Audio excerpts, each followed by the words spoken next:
Мен Базарбай Дана, номер 6 колледж, 15 жергі стоп, студентімнің. Менің мамандығым аспаз, өндіріс оқу шебері Ақбота Шерісқызы.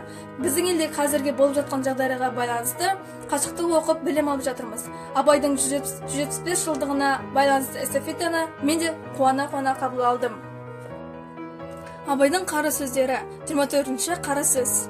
Жер жүзінде 2 миллионнан көп артық адамдар бар. 2 миллиондай қазақ бар.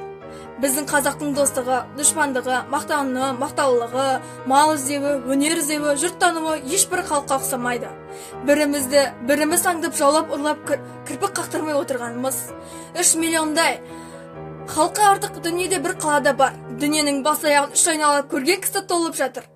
Өстіп жер жүзіндегі жұрттың қоры болып бір-бірімізді аңдып өтеміз бе? Жоқ, қазақ ортасында ұрлық, өтірік, өсек, қастық қылып өнерді малды түзден бөтен жақтан түзу жолмен іздеп өрістерлік күн болар мекен? Әй, қайдан болсын, 100 қараға 2 кісі сұғын қайдап жүр ғой. Бір-бірін құртпай, құрмай тыныш таба ма?